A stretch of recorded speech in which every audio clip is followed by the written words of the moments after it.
Boa noite a todos, boa noite aos presentes, boa noite aos nossos irmãos que nos acompanham na internet, pelo nosso site. Então, como sempre, antes da gente iniciar os trabalhos de hoje, para quem não conhece, falar um pouquinho sobre os recados da casa, né?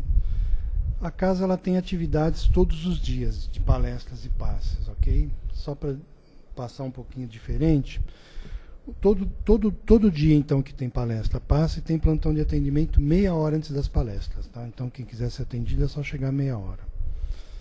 Dizer que domingo também é um trabalho diferenciado, às 10 da manhã, que é evangelização infantil, né? Tem palestra aqui para adulto, passes também, mas tem o trabalho lá na sala de cima de evangelização infantil, que é bem interessante também, para quem segue a doutrina, começar a trazer os filhos, as crianças, para conhecer um pouquinho, né? Tudo de forma bem lúdica, de acordo com a idade, mas é um trabalho bem interessante. A quarta-feira, o horário é diferenciado, às 14 horas, tá? Sábado às 15, segunda e quinta-feira, que é o dia de hoje, às 20 horas e 5 minutos, às 10 minutos que a gente começa, tá?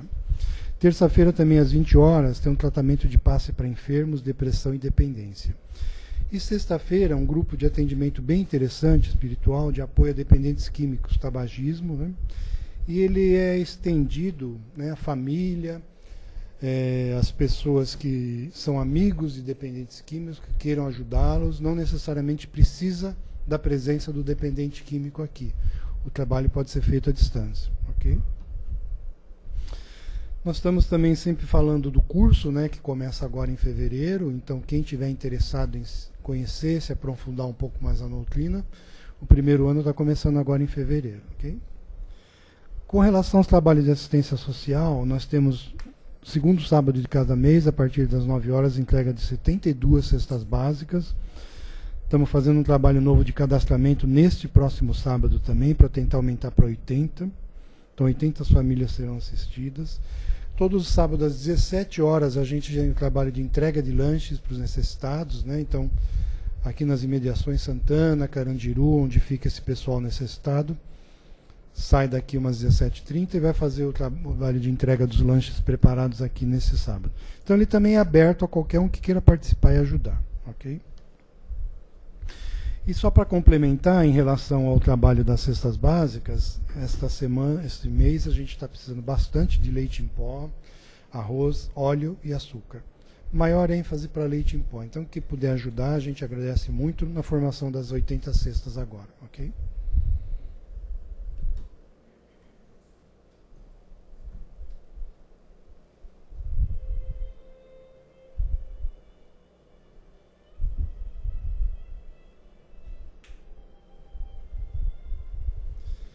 Então eu peço agora a todos que a gente se prepare para iniciar os trabalhos. E nós vamos nos preparar, nos concentrando aqui neste momento, deixando para fora da casa todos os problemas do nosso dia a dia, do nosso cotidiano, nos preparando a conectar com o nosso eu interior, a nossa alma, espírito encarnado que somos, que possamos sentir assim os nossos batimentos, a nossa pulsação, possamos sentir o nosso corpo, e nessa plenitude nos tornar mais leves, para que possamos desta forma nos conectar à corrente desta casa, uma corrente de amor, uma corrente de paz, uma corrente de ensinamento, e que possamos assim ser agraciados com a conexão desta corrente à corrente maior do nosso Mestre Jesus, e possamos receber do alto todo amparo, todo amor, toda dedicação, toda proteção e toda inspiração para os trabalhos de hoje, de aprendizado e os trabalhos de paz. Agradecemos muito pela oportunidade de estar aqui, de tê-los aqui, e agradecemos especialmente aos mentores de luz dessa casa, que nos acompanharão no trabalho de hoje com amor e carinho. Que assim seja.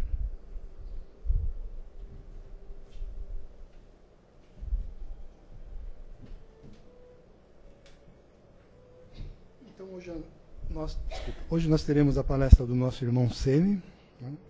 A palestra se chama Necessidade de Ser Equilibrado. Ela é extraída do livro Todos Precisam de Paz na Alma, item 09, para quem quiser conhecer, ok? Por favor, Semi, obrigado.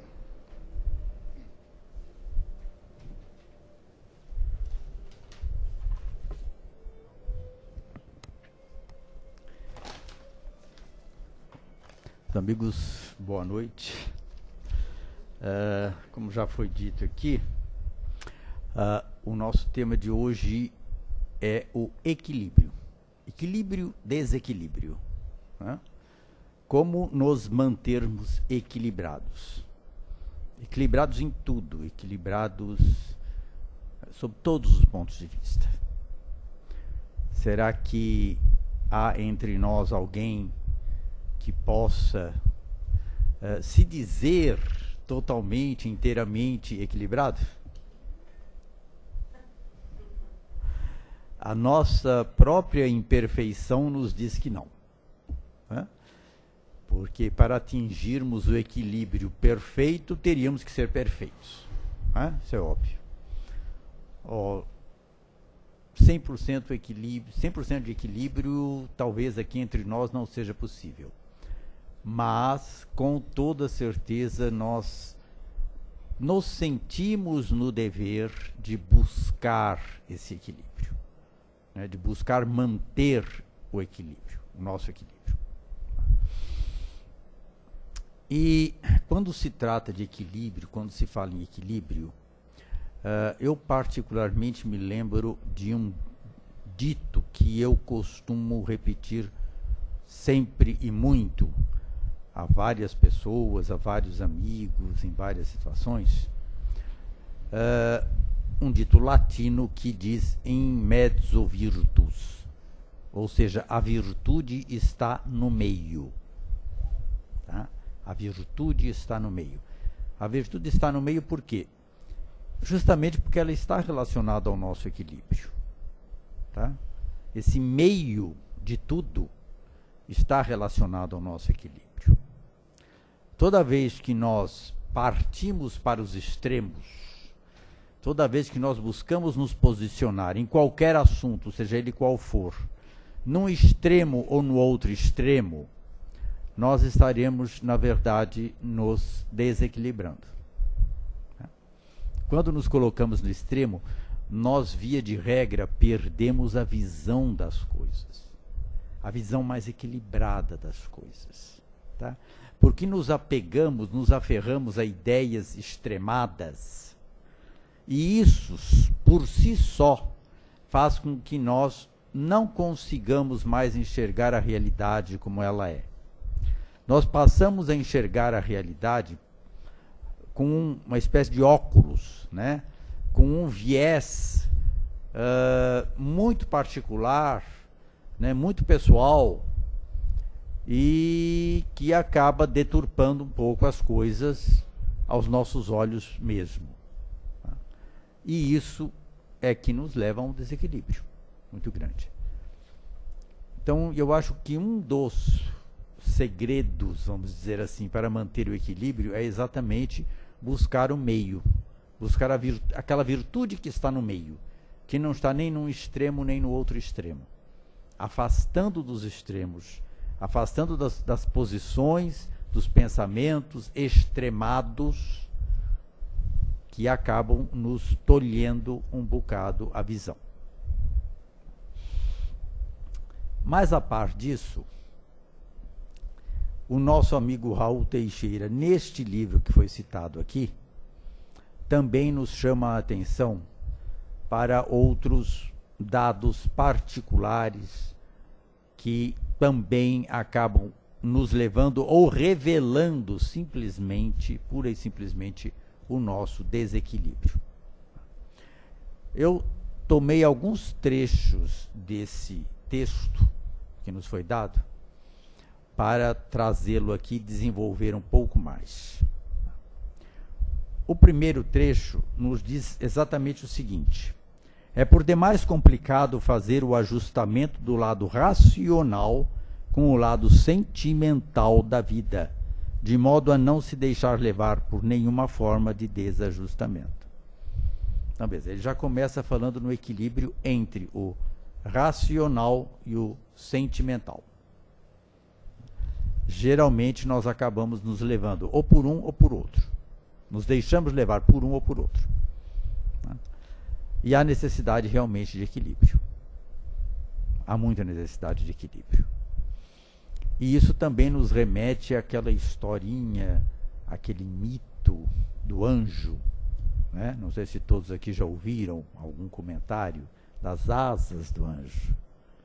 Para que o anjo possa voar, ele necessita das duas asas em perfeito estado e em perfeito equilíbrio, né? E aí é que se diz que uma asa é a razão e a outra é o sentimento. Se uma delas estiver atrofiada, se uma delas se atrofiar, ele não vai conseguir alçar voo. Isso, na verdade, está se referindo a nós, tá? Isso é o que nos diz respeito. Se nós formos somente para o lado da razão e desenvolvermos somente a razão, atrofiando o nosso sentimento, nós vamos estar com uma asinha quebrada. Ou vice-versa. Também, se formos só nos deixar levar pelo sentimento e pela emoção, esquecendo a razão, nós vamos estar com a outra asa atrofiada. E não vamos poder alçar voo para, no futuro, nos tornarmos anjos, como está previsto para cada um de nós. Lá na frente, lá no futuro. Calma que não é já. Calma que ainda demora. Mas está previsto. Um dia nós vamos alcançar, um dia nós vamos chegar lá. Só que nós precisamos desse equilíbrio entre razão e emoção. E esse equilíbrio muitas vezes não acontece. Seja para um lado, seja para o outro. Mas o que mais nos assusta e nos preocupa é o desequilíbrio pelo lado da emoção. Tá? O da razão nos torna tiranos. Se nós formos só pela razão, normalmente nós vamos nos tornar tiranos. E se formos para o lado da emoção, talvez seja até mais perigoso ainda. Só que nós somos muito suscetíveis de sermos pegos pela emoção e deixarmos a razão de lado. E isso nos preocupa muito, por quê? Justamente porque nos dias de hoje isso está acontecendo assim de uma forma tremenda. Tremenda mesmo. Tremenda. E quem mais usa isso são os meios de comunicação de massa. É a mídia. Que sabe muito bem e perfeitamente como manipular as nossas emoções, o nosso emocional. E manipulando o nosso emocional, nos leva a deixar a razão de lado. Tá? Abandonar a razão e se deixar levar pela emoção. De repente, nós estamos levantando bandeiras equivocadas. De repente, nós estamos levados por isso, levados pela mídia, né? Nós estamos nos deixando envolver e estamos levantando bandeiras e estamos defendendo aquilo que nos parece ser o lógico, justo e o correto, quando na realidade não é bem assim. Eu tive uns 2 exemplos, que eu vou citar aqui, recentes, desses e-mails que circulam por aí, né, chamando a nossa atenção para fatos e coisas que aparentemente estão erradas por esse ou aquele motivo, e que, se nós deixarmos a razão de lado, nós vamos acabar mergulhando de cabeça. Eu recebi 2 e-mails. Um, há muito tempo atrás, não sei quem foi o autor disso, mas eu sei que andou rolando por aí, via internet, tá? De uma pessoa indignada, indignadíssima, porque o porteiro do prédio onde ela residia resolveu sair do emprego, alegando que, porque ele ganhava, na época, me parece que eram R$800 por mês, uma coisa assim, como porteiro, tá? E desempregado e recebendo benesses ou benefícios do governo e de outros, e não sei mais o que e nem quantos, ele iria ganhar mais. Isso segundo o e-mail, segundo o texto que foi passado. Ele iria ganhar muito mais, então ele não precisaria trabalhar sem trabalhar, ele ganharia mais. E por isso ele deixou de trabalhar como porteiro do prédio. E a pessoa que escreveu isso estava absolutamente indignada com isso, né? Dizendo que era um absurdo, dizendo que onde já se viu, que, enfim, que o governo estava criando um monte de vagabundos, porque ninguém mais ia querer trabalhar, porque todo mundo ia ganhar mais sem trabalho, etc, etc, etc. E eu recebo isso de uma parente, tá, que também havia remetido para mais um monte de gente, etc, e respondo, e mando uma resposta para ela e para todos, dizendo simplesmente o seguinte: ah, muito bem, tá certo. Quer dizer, o sujeito trabalhava lá de porteiro, ficava lá com não sei quantas horas atendendo na portaria, etc, para receber R$800 por mês, que mal daria para manter, para o pobre coitado manter a sua família. Tá certo? E esta pessoa que ficou indignada e fez esse texto, queria o quê? Que ele continuasse, que ele permanecesse prestando serviços, não sei quantas horas por dia, muito provavelmente quase escravizado também, né? Não sei.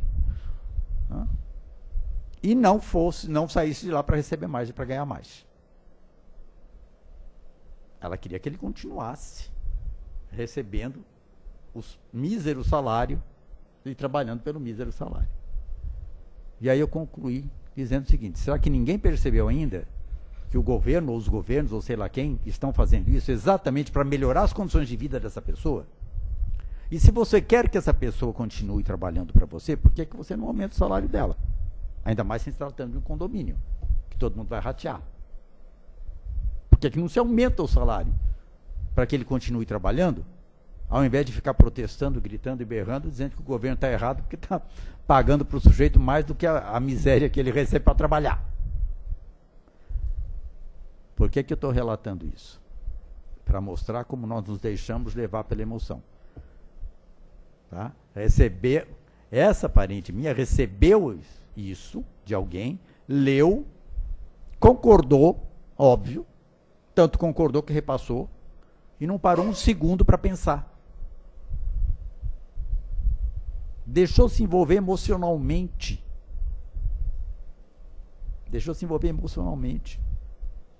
E não parou para pensar nem um segundo. Se tivesse parado para pensar, teria chegado à mesma conclusão. Tá? Muito bem. Passado algum tempo, acontece o outro caso muito semelhante a esse. Da mesma forma, recebo eu um e-mail de alguém indignado, dizendo que, não sei em qual país da Europa, os refugiados, os fugitivos que ingressam no país, são condenados à morte. São fuzilados, sei lá o quê. Não sei em que outro país também são condenados à prisão, a não sei quantos anos de prisão. Não sei em que outros países são deportados e mandados de volta para os seus países. E aqui no Brasil, nós recebemos esse pessoal todo aqui, que vem aqui para, sei lá o quê, provavelmente para trabalhar, né? Óbvio, buscando trabalho, normalmente, pelo menos, né? E nós não fazemos nada, e o nosso governo não faz nada, e ninguém faz nada, etc. Eu respondi para quem me enviou e para todo mundo que recebeu. Beleza.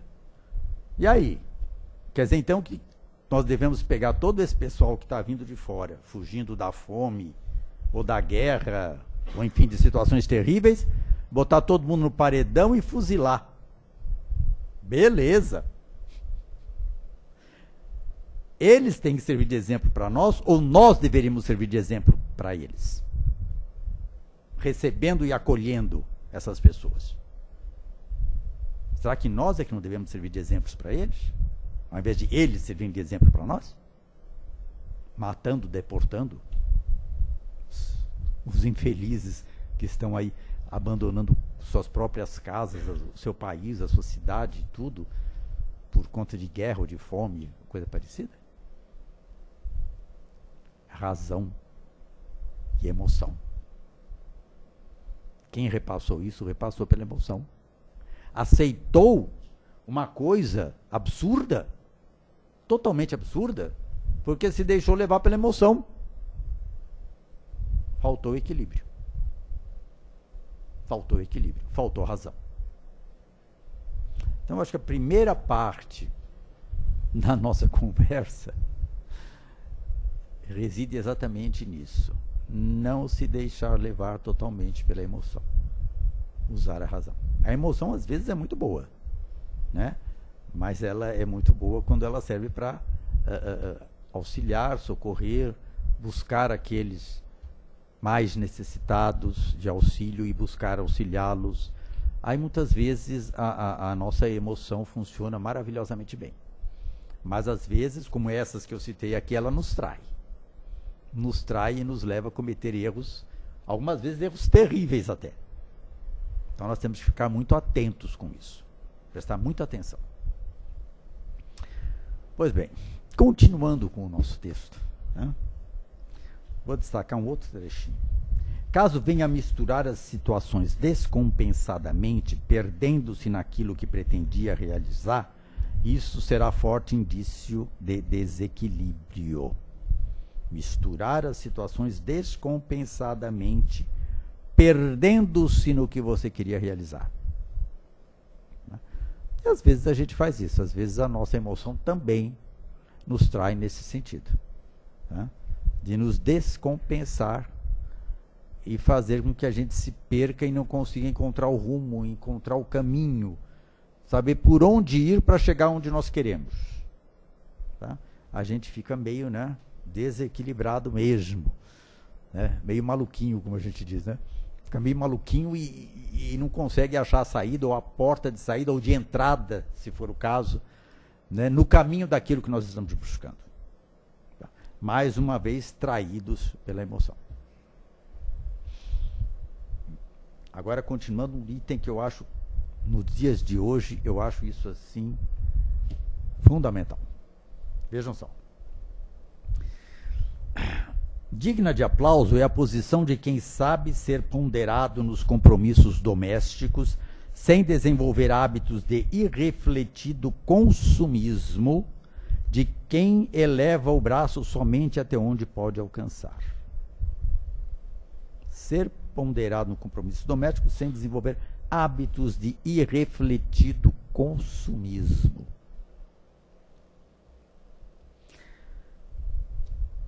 Todos já devem ter ouvido falar que nós vivemos numa sociedade de consumo, né?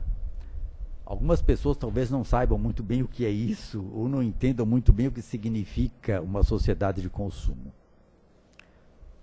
Eu vou citar um exemplo, e um exemplo claro que aconteceu, que ocorreu, de fato, há alguns anos atrás, na minha família, com pessoas da minha família, e que virou piada, virou motivo de piada, a família toda. Tá? O casal ia preparar um lanche, uma comida, um almoço, sei lá, alguma coisa assim, precisava de azeitonas e descobriu que não tinha azeitona. E agora? Bom, muito bem, vamos ao supermercado comprar azeitonas. Foi o que fizeram.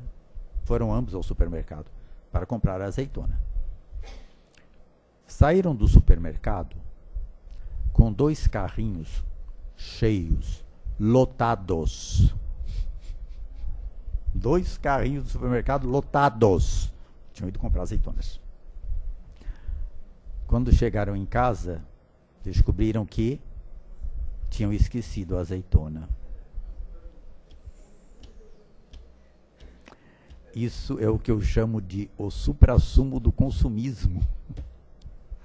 Não conseguiram resistir dentro do supermercado e encheram 2 carrinhos. Esqueceram a azeitona. Ficaram tão empolgados que esqueceram a azeitona. Isso é consumismo. E nós vivemos numa sociedade de consumo. Numa sociedade que está o tempo todo dizendo para você, compra, compra, compra, compra, compra. Sai para comprar, vai comprar, compra. É televisão, é tudo. Tá? Você anda na rua, em qualquer lugar, está chamando, compre, compre, compre, compre, compre. Tá? um presidente dos Estados Unidos, num momento de crise, né, num atentado, que agora eu não me recordo, não saberia dizer qual foi exatamente, mas eu lembro, houve um atentado nos Estados Unidos, e ficou aquela emoção toda, né, aquela coisa emotiva, né, todos comovidos e tal, e o presidente foi fazer um pronunciamento, e no pronunciamento, ao invés de dizer para orarem pelas vítimas, né, vamos orar pelas vítimas, vamos manter a calma, etc., ele disse que os americanos deveriam ir às compras. Para esquecer o que aconteceu, deveriam ir às compras. Isso é sociedade de consumo. Tá certo? Acontece um acidente, as pessoas se comovem e para esquecer elas devem ir às compras. Desequilíbrio. Correto? Profundo desequilíbrio. Inclusive eu disse que se fosse eu a ir ao supermercado, eu tenho certeza absoluta que eu sairia de lá com um vidrinho de azeitonas. E se o vidro pequeno fosse suficiente, eu ia comprar o pequeno, não ia comprar o grande. Tá certo? Não se deixar levar pelo consumismo. Tá? Por esse mundo consumista no qual nós vivemos. Nós estamos vivendo. E que nos leva ao desequilíbrio. É óbvio que isso é um desequilíbrio. E mais adiante ele vai voltar a tocar nesse assunto de uma outra forma muito interessante. Tá?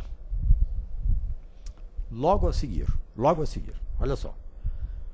Comprometa-se com o endividamento que possa pagar no tempo certo, tudo realizando sem ser perdulário nem onzenário, agiota.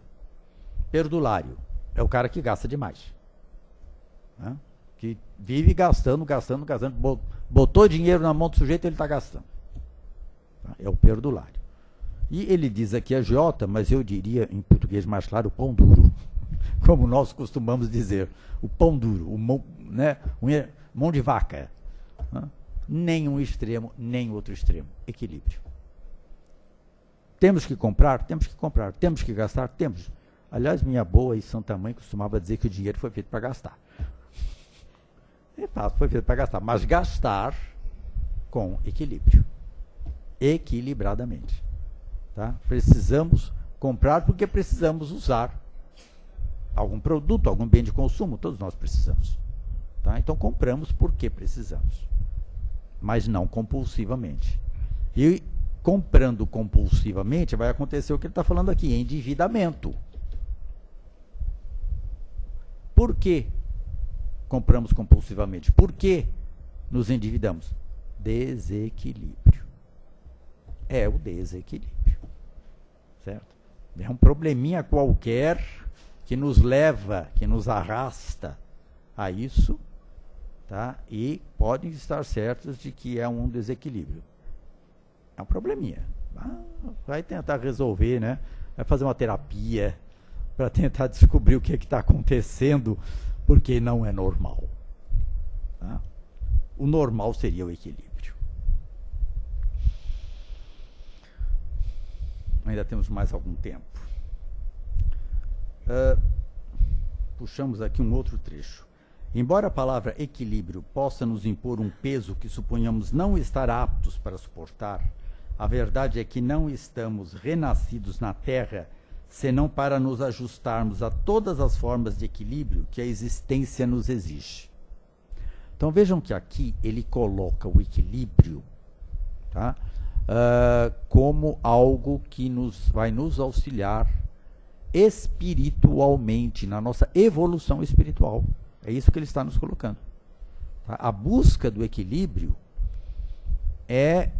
quase que se confunde com a busca da evolução espiritual. A nossa evolução espiritual faz parte dessa busca da nossa evolução. Tá? Ser equilibrado faz parte da evolução do espírito. Tá? Então, de uma certa forma, como ele nos coloca aqui, está se confundindo com a busca da evolução do espírito, com a busca da nossa evolução espiritual. Tá? A busca do equilíbrio, aquela virtude do meio que eu estava falando logo no início, né? Aquela virtude que está no meio. Tá?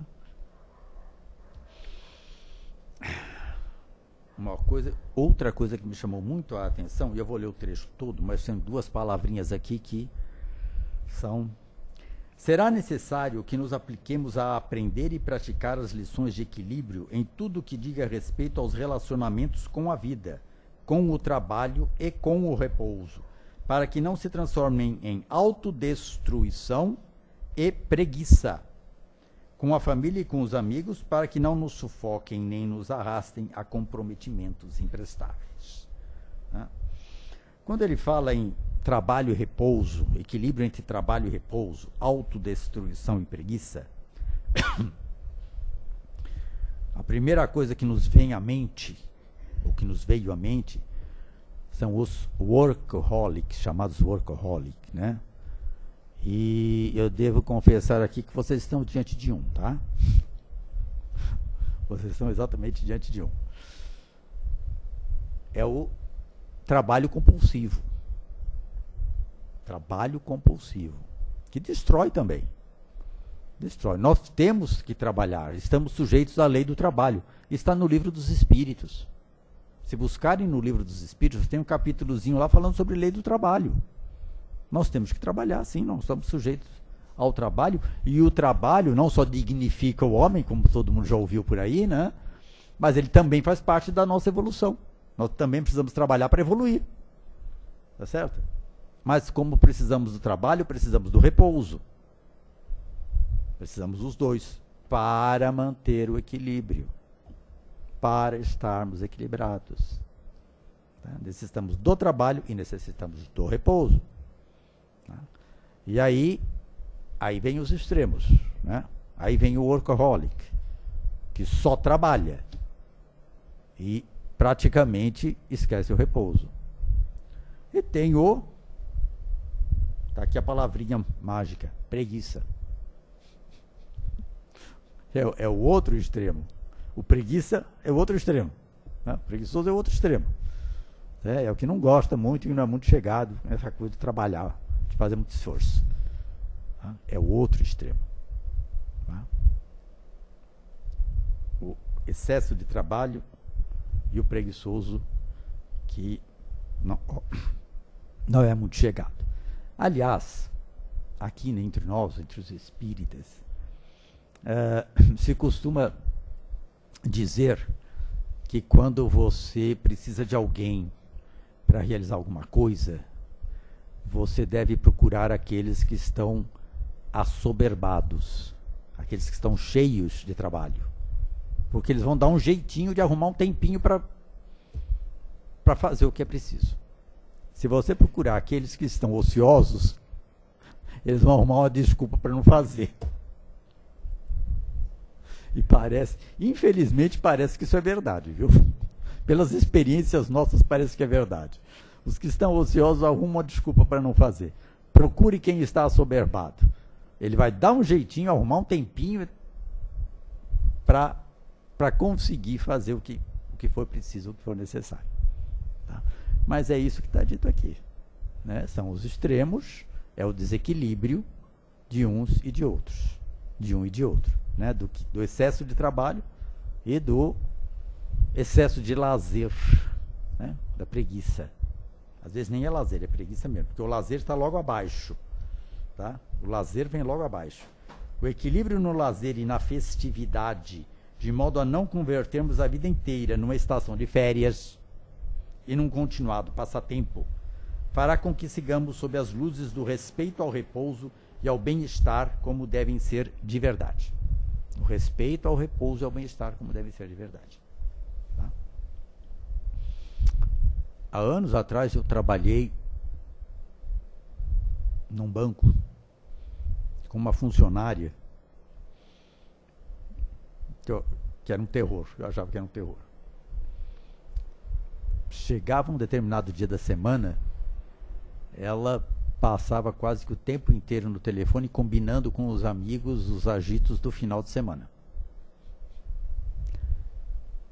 Parece que ela vivia só para isso. Parecia que ela vivia só para isso. Tá? Só tinha essa preocupação na cabeça. Tá? Vai chegar o fim de semana, e aí é a festa, e aí é o passeio, e aí é o... Não, e daí para frente o trabalho você podia esquecer porque não saía mais nada. Tá? É isso a que ele está se referindo aqui. A vida não é uma festa permanente, não. Tudo bem que também faz parte. Né? É o extremo. São os extremos. Tá?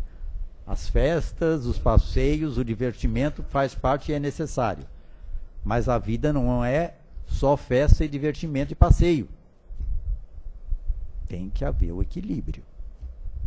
Tá? Tem hora para trabalhar, tem hora para passear, tem hora para descansar, tem hora para fazer. Aí nós temos que saber dividir, separar tudo isso. Tá? Para manter o equilíbrio, para termos equilíbrio na vida. E podermos evoluir espiritualmente. Isso tudo faz parte da nossa evolução espiritual. Tudo isso é aprendizado para o nosso espírito.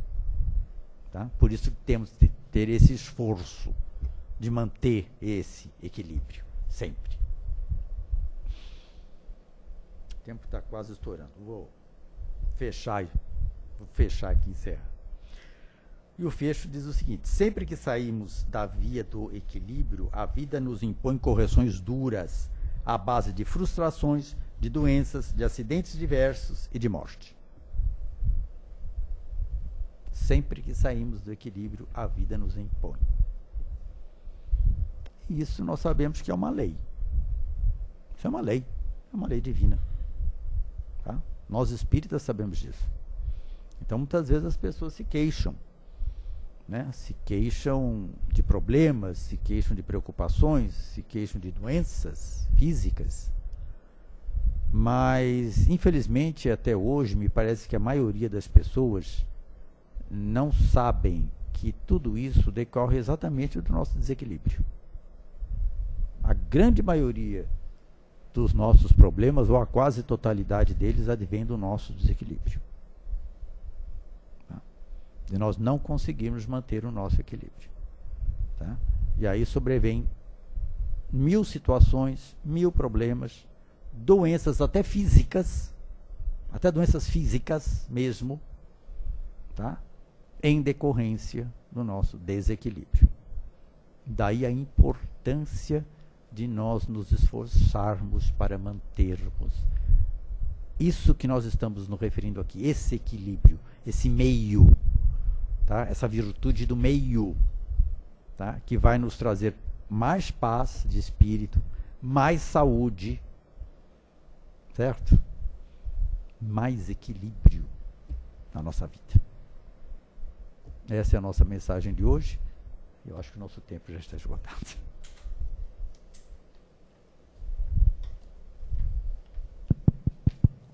Bom, agradecemos ao nosso irmão Semi aqui. E nesse momento a gente abre para alguém que queira fazer colocações sobre temas, perguntas, alguma coisa relativa a esse tema aqui, do equilíbrio. Ninguém por enquanto? Eu vou falar um pouquinho só do... refletindo toda essa mensagem importante que você passou para nós, né? O grande desafio é achar o equilíbrio, né? Porque cada um coloca esse equilíbrio num ponto, e aí é difícil. Eu costumo usar para mim como um termômetro, quando eu começo a incomodar alguém num dos extremos, é porque eu estou me desequilibrando. Né? Então, aquilo que você citou. Se na minha empresa eu for muito razão e muito tirano, os meus funcionários começam a ser incomodados. Mas também, por outro lado, eu for muito emotivo, incomodo a mim, posso até prejudicar a empresa. Então, assim, acho que você tem que medir conforme você... Opa, estou esbarrando aqui, volto para cá. Opa, estou batendo aqui, volto para cá, e vamos indo, né? Vamos tentando achar esse equilíbrio. Porque cada um coloca isso daí num ponto mesmo, né?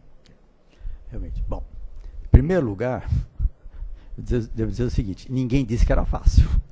Fácil, né? Ninguém disse que era fácil. E, em segundo, eu acho muito bom esse parâmetro que você usa, tá? De observar os outros, para perceber a si próprio, para perceber até que ponto, até onde você está indo, ou exagerando, ou ultrapassando. É muito bom, realmente. Só complementar que eu não fazia, isso está mais recente em mim, eu não fazia muito isso também. Eu costumava bater, esbarrar, para depois sentir o efeito, né? Mas agora eu estou prestando atenção nisso. Mas, infelizmente, eu acho que a maioria das pessoas não faz. É verdade. Elas não percebem que estão desequilibradas, elas não percebem que muitas vezes estão desequilibrando os outros, tá? Porque estão influenciando os outros de alguma maneira com o seu próprio desequilíbrio.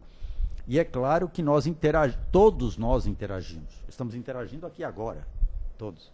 Tá?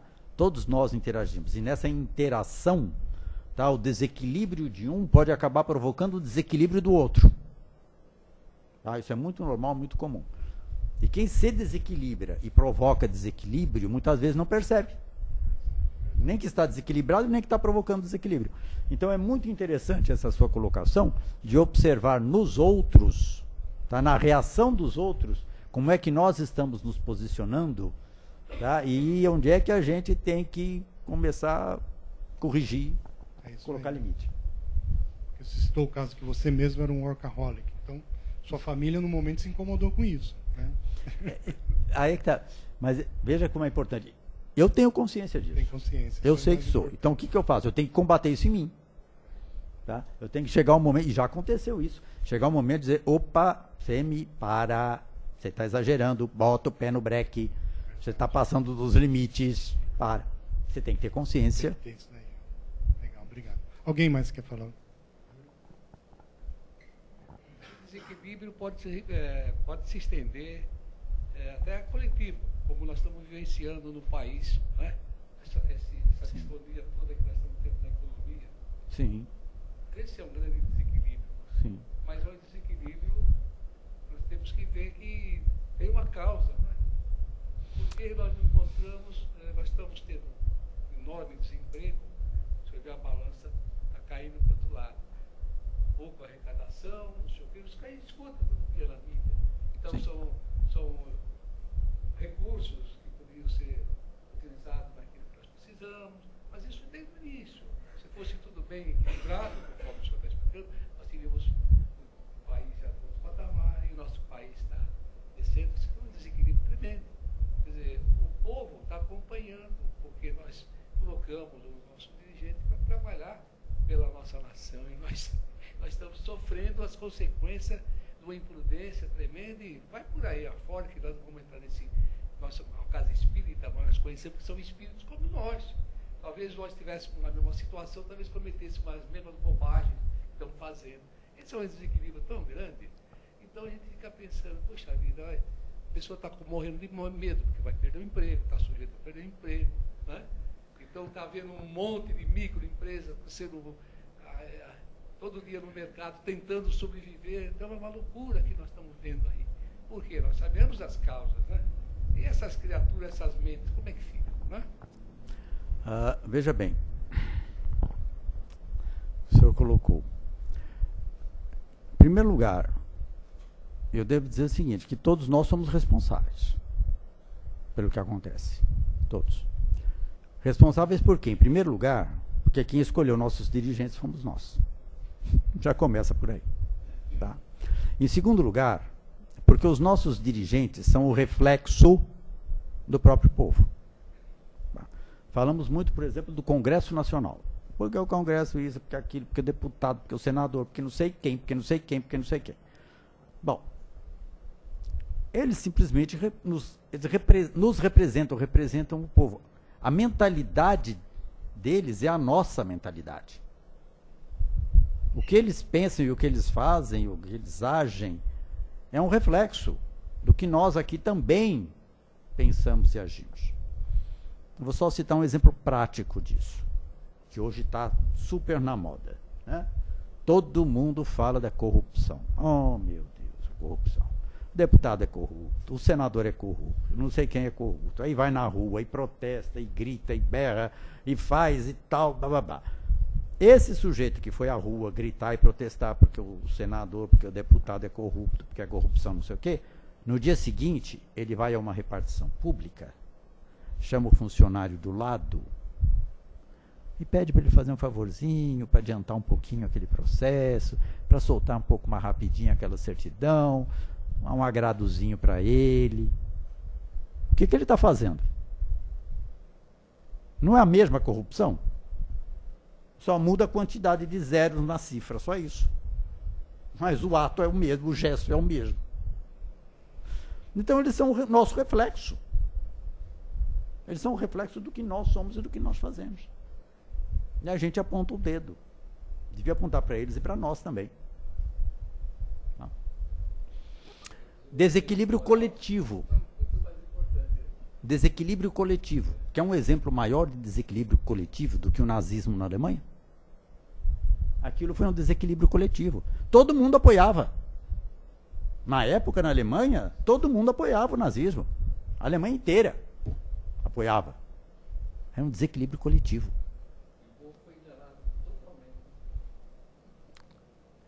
Mas apoiou. Apoiou. Era coletivo. Era um desequilíbrio coletivo. Apoiavam, sabiam que o cara estava aprontando e apoiavam. Sabiam o que estava acontecendo e apoiavam. E davam apoio. Desequilíbrio coletivo. Esse é um assunto perigoso. Mas eu não tenho receio de falar, não, porque eu acho que a verdade tem que ser dita. Não tenho receio de abordar, não. Mas abordar sem ofensa, tá? Na realidade, é mostrar a realidade sem ofender. E a realidade, infelizmente, é essa. E nós temos que falar, porque não devemos esconder. Nós temos que falar. A regeneração nossa está custando, vai custar muito pelo que estou vendo aí. Sim, infelizmente é o preço. Obrigado, então, senhor. Muito obrigado.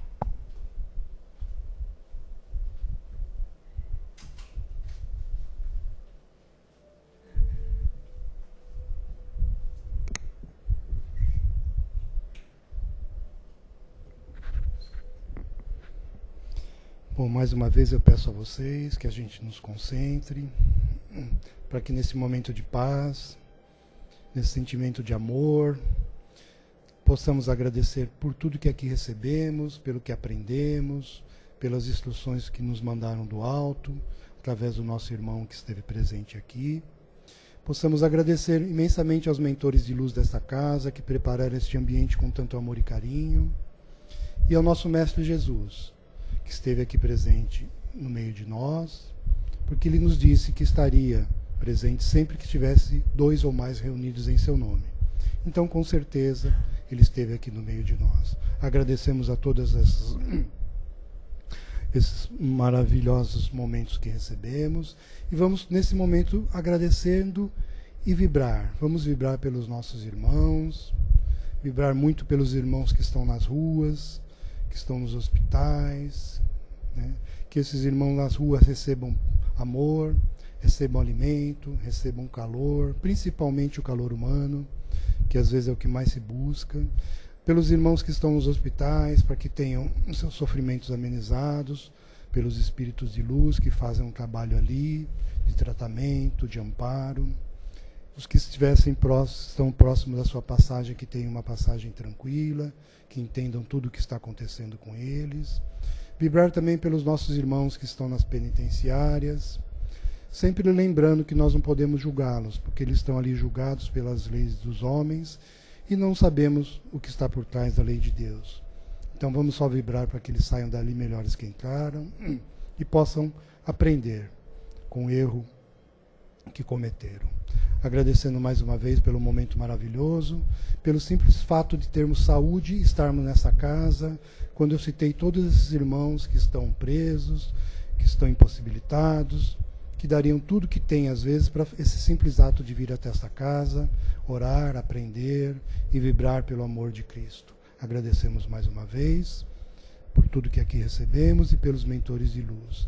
E que possamos levar esta paz para a nossa casa, para o nosso ambiente de trabalho, para junto dos nossos familiares, estendendo tudo que recebemos de aqui maravilhoso. Que assim seja, graças a Deus. Peço só quem vai participar do trabalho ficar em silêncio para a gente iniciar os trabalhos de paz. Obrigado.